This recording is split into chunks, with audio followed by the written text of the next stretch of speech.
আসসালামু আলাইকুম প্রিয় দর্শক শ্রোতা, আজকে আমরা চলে যাচ্ছি আপনাদেরকে নিয়ে ঢাকার অদূরেই ইতিহাস ঐতিহ্যের সংমিশ্রণে একটি প্রত্নতাত্ত্বিক যে নিদর্শন পানাম সিটি। খুব সকালেই আমরা রওনা দিলাম ঢাকা থেকে আমরা বের হচ্ছি। ইতিমধ্যে আমরা যাত্রাবাড়ি শনি একটা থেকে গাড়িতে উঠেছি। আমরা একটি প্রাইভেট কারের মাধ্যমে যাচ্ছি। আপনারা দেখতে পাচ্ছেন রাস্তার এখনো অনেকটা নিরিবিলি এবং অত্যন্ত সুন্দর মনোরম পরিবেশ। এই পরিবেশে আমরা যাচ্ছি সেই নারায়ণগঞ্জ সোনারগাঁওয়ের যে পানাম সিটি, সেই পানাম সিটির উদ্দেশ্যে। পথে যেতে যেতে আপনাদের সাথে শেয়ার করব পথের অনেক নয়নাভিরাম যে সৌন্দর্য, মুগ্ধতা, একের পর এক গাড়ি এবং যে শান্ত সৌম্য পরিবেশ, সেই শান্ত সৌম্য পরিবেশ আপনাদের সাথে শেয়ার করতে করতে আমরা চলে যাব সেই নারায়ণগঞ্জের সোনারগাঁওয়ের মোগরাপাড়া থেকে একটু ভেতরে গেলেই আপনারা পেয়ে যাবেন এই শিল্প সাহিত্যের এবং ইতিহাস ঐতিহ্যের অনন্য নিদর্শন পানাম নগরী বা পানাম সিটি। তো আপনারা দেখতে পাচ্ছেন ইতিমধ্যে আমরা সাইনবোর্ড অতিক্রম করতেছি আমরা ইতিমধ্যেই আমাদের গাড়ি সাইনবোর্ডকে অতিক্রম করে চিটাগং রোডের দিকে এগিয়ে যাচ্ছে। আপনাদেরকে বলে রাখি, আপনারা যেখান থেকেই ভ্রমণে এখানে আসবেন তারা অবশ্যই যদি ঢাকা থেকে আসেন তাহলে আপনারা চলে যাবেন সরাসরি মোগরাপাড়া। যদি পাবলিক বাসে আসেন তাহলে গুলিস্তান থেকে পেয়ে যাবেন দোয়েল, স্বাধীন কিংবা নাফ। এই পরিবহনগুলো 60 থেকে 65 টাকা কিংবা 70 টাকা ভাড়া নিতে পারে। বোরাক পরিবহনও পেয়ে যেতে পারেন। এগুলোতে আপনারা চলে আসবেন মোগরাপাড়ায়। যদি পাবলিক ট্রান্সপোর্টে আসেন মোগরাপাড়ায় নেমে আপনারা চলে আসবেন। ওখান থেকে একটি অটো কিংবা সিএনজি নিয়ে সরাসরি বললেই হবে যে আমি পানাম সিটিতে যাব কিংবা লোকশিল্প জাদুঘরে যাব। ওখানকার মানুষরা যে নামে চেনে যে পানাম সিটি, পানাম নগরী, লোকশিল্প জাদুঘর, প্রত্নতাত্ত্বিক এলাকা, আপনি বললেই হবে। ওখান থেকে জনপ্রতি ভাড়া নেবে হয়তো 15 টাকা। আর যেহেতু ওটা খুব একটা দূরত্বের না, 15 থেকে 20 টাকার বেশি নেওয়ার কথা না, তো আপনারা এভাবেই কিন্তু পাবলিক ট্রান্সপোর্টে যেতে পারেন। আর যদি ফ্যামিলি নিয়ে যান তাহলে ঢাকা থেকে খুব একটা ভাড়া বেশি না, 15 থেকে 2000 টাকার মধ্যে আপনি প্রাইভেট কার পেয়ে যাবেন।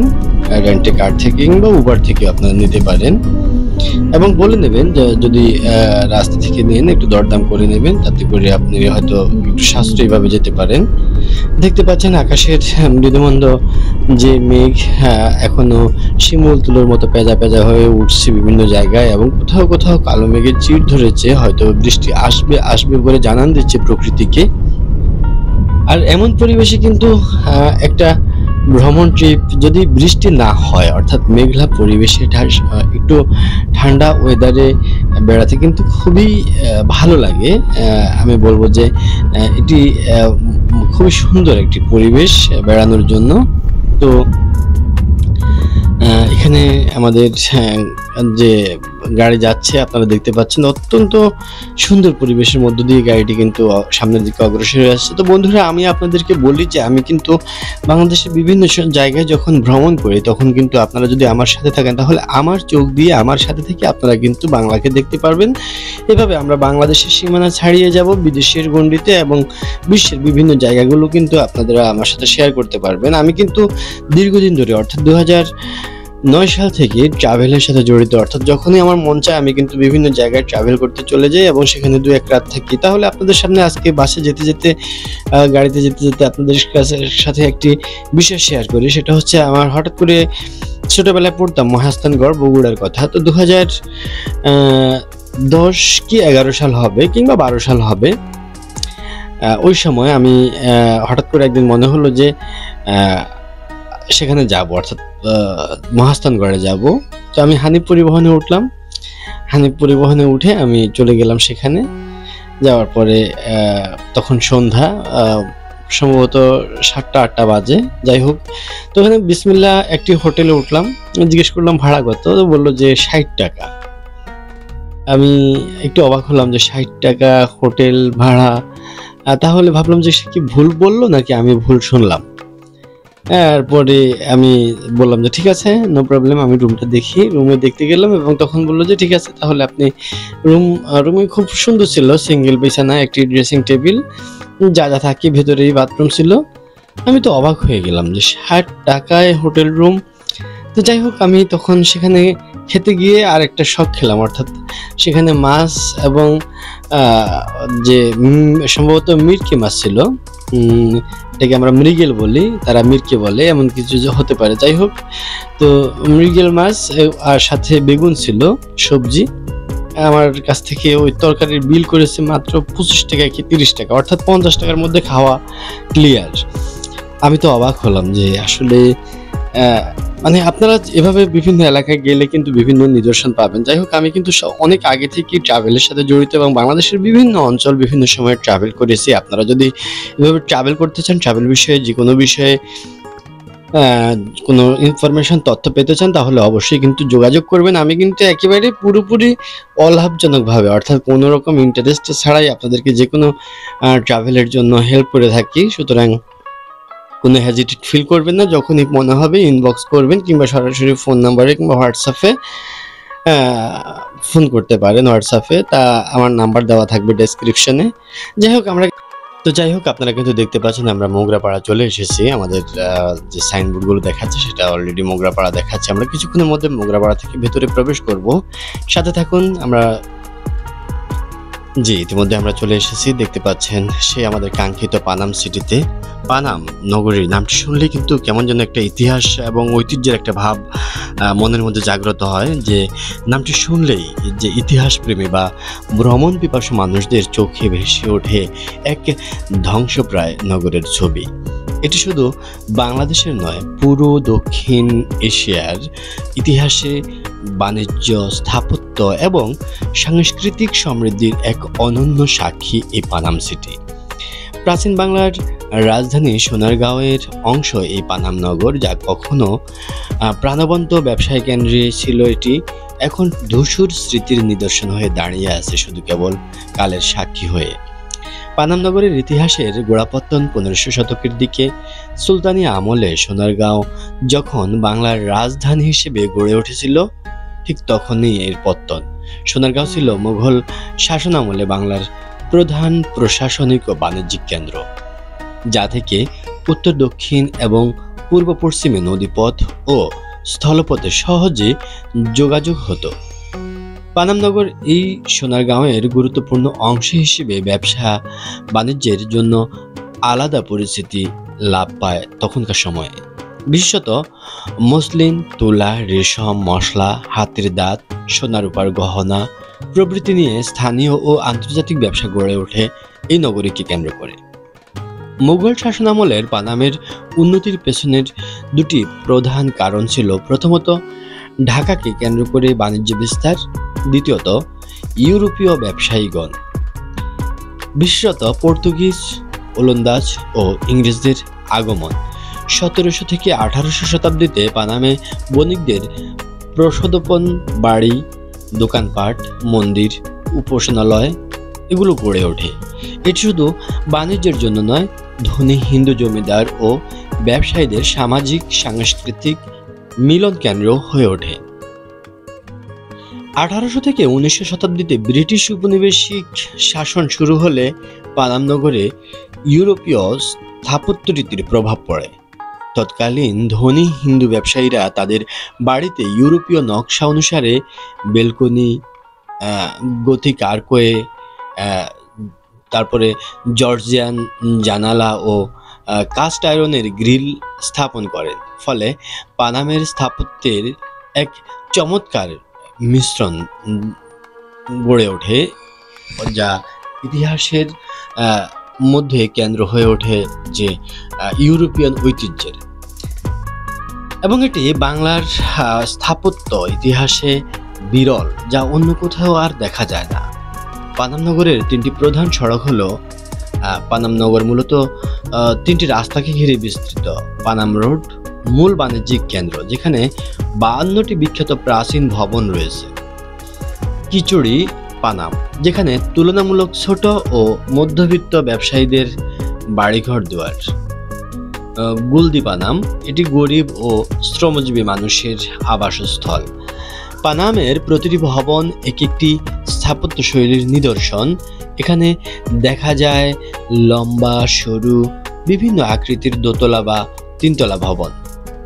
বাইরের দেয়ালে নকশা করা লাল ইটের কাজ, যা মুঘল ও ইউরোপীয় শৈলীর সমন্বয়।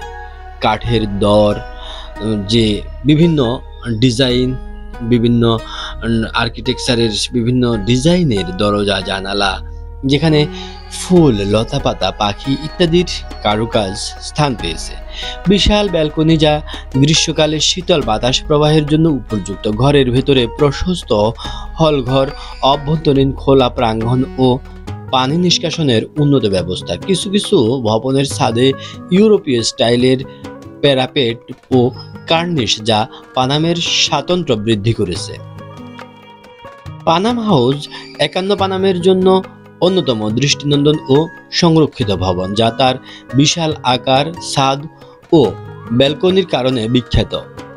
ইন্দ্রলোক ভবন বলা হয়, এক সময় এখানে বিখ্যাত ব্যবসায়ীদের আড্ডা বসত। ইন্দ্রলোক ভবনে রাধাকৃষ্ণ মন্দির পানামের একমাত্র উল্লেখযোগ্য মন্দির, যা হিন্দু শিল্পরীতির নিদর্শন বয়ে চলছে। ১৯০০ শতকের শেষ দিকে পানীয় নদীর গতিপথ পরিবর্তন, ব্রিটিশদের ব্যবসার দিক পরিবর্তন, কলকাতার উত্থান এবং সড়ক পরিবহনের বিকাশের কারণে পানামের ব্যবসা মন্দ হতে থাকে। ফলে ব্যবসায়ীরা একে একে নগর ত্যাগ করেন। ১৯৪৭ সালে দেশ ভাগ ও এর প্রভাব পড়েছিল পানাম সিটির উপর। ব্রিটিশ ভারতের দেশ ভাগের সময় ১৯৪৭ সালে বহু হিন্দু ব্যবসায়ী ও জমিদার ভারত অভিমুখে চলে গেলে পানাম নগর কার্যত জনমানব শূন্য হয়ে পড়ে। ফলে নগরীর বাড়িগুলো রক্ষণাবেক্ষণ প্রায় হীন অবস্থায় পড়ে যায় এবং ক্ষতিগ্রস্ত হতে থাকে। এরপর ১৯৫০ সালে পূর্ব বাংলার ভূমি সংস্কার আইন জমিদারি ব্যবস্থাকে বিলুপ্ত করলে পানামের পতন ত্বরান্বিত হয় কিংবা স্থায়ী হয়। দীর্ঘদিন পরিত্যক্ত থাকায় পানাম নগরের অনেক দামি স্থাপত্য উপকরণ ও নকশার দরজা জানালা লুটপাট হয়েছে। স্থানীয় লোকজন ও দস্যুরা বাড়ির কাঠ, লোহার গ্রিল, মূল্যবান সামগ্রী খুলে বিক্রি করে দেয়। অনেক ভবন ধ্বংসস্তূপে পরিণত হয়। বাংলাদেশ প্রত্নতত্ত্ব অধিদপ্তর ২০০৬ সালে পানাম নগরকে সংরক্ষিত প্রত্নতাত্ত্বিক এলাকা ঘোষণা করে। এরপর থেকে ধ্বংসপ্রায় ভবনগুলোর জরুরি ভিত্তিতে মেরামত ও সংরক্ষণের কাজ শুরু হয়। এখন পর্যটকদের জন্য টিকিট কেটে প্রবেশের ব্যবস্থা করা হয়েছে। ভবনগুলোর চারপাশে পরিষ্কার রাখা, চিহ্নিতকরণ, সংরক্ষণ ও তথ্যবহুল সাইনবোর্ড বসানো হয়েছে। পানাম নগর এখন ঢাকার আশেপাশে সবচেয়ে জনপ্রিয় পর্যটন গন্তব্যগুলোর মধ্যে একটি। ইতিহাস, স্থাপত্য ও রহস্যময় পরিবেশ একসঙ্গে অনুভব করতে প্রতি বছর হাজারো দেশি বিদেশি পর্যটক এখানে ভিড় করেন। এটি শুধু বিনোদন নয়, শিক্ষামূলক ভ্রমণেরও গুরুত্বপূর্ণ স্থান। বাংলার প্রাচীন নগর পরিকল্পনার এক অনন্য উদাহরণ। মুঘল, ইউরোপীয় ও স্থানীয় স্থাপত্যের অনন্য মিশ্রণ এখানে। ঐতিহাসিক বাণিজ্য কেন্দ্র ও ধনীদের সামাজিক জীবনের এক জ্বলন্ত কিংবা এক জীবন্ত দলিল, এবং এই দলিল সত্যি প্রাচীন ইতিহাসকে এখনো বয়ে চলছে নিরবধিকালের দিকে। বাংলার রাজনৈতিক, সামাজিক, অর্থনৈতিক ও সাংস্কৃতিক পরিবর্তনের নীরব সাক্ষী পানাম নগর ভবনগুলোর বড় অংশ এখনো ঝুঁকিপূর্ণ। প্রতি বছর বর্ষায় দেয়াল ভেঙে পড়ার শঙ্কা থাকে। পর্যটক ও স্থানীয়দের অসচেতনতা, অবৈধ দখল এবং অযত্ন অবহেলা সংরক্ষণে বড় বাধা। দ্রুত প্রয়োজন নিয়মিত সংরক্ষণ, বাজেট, আধুনিক প্রযুক্তি ব্যবহার, স্থানীয় জনগণকে সচেতন করা, ঐতিহ্য পর্যটনকে টেকসই রূপে পরিচালনা করা। পানাম সিটি শুধু ধ্বংসপ্রায় ভবনের সারি নয়, এটি বাংলার এক সময়ের বাণিজ্য, কৃষ্টিকলাপ, রুচিশীল স্থাপত্য ও অর্থনৈতিক উজ্জ্বলতার প্রতীক। যথাযথ সংরক্ষণ ও প্রচার পেলে পানামনগর বাংলাদেশের ঐতিহ্যবাহী পর্যটনের নতুন দিগন্ত খুলে দিতে পারে এবং ভবিষ্যৎ প্রজন্মকে আমাদের ইতিহাস সম্পর্কে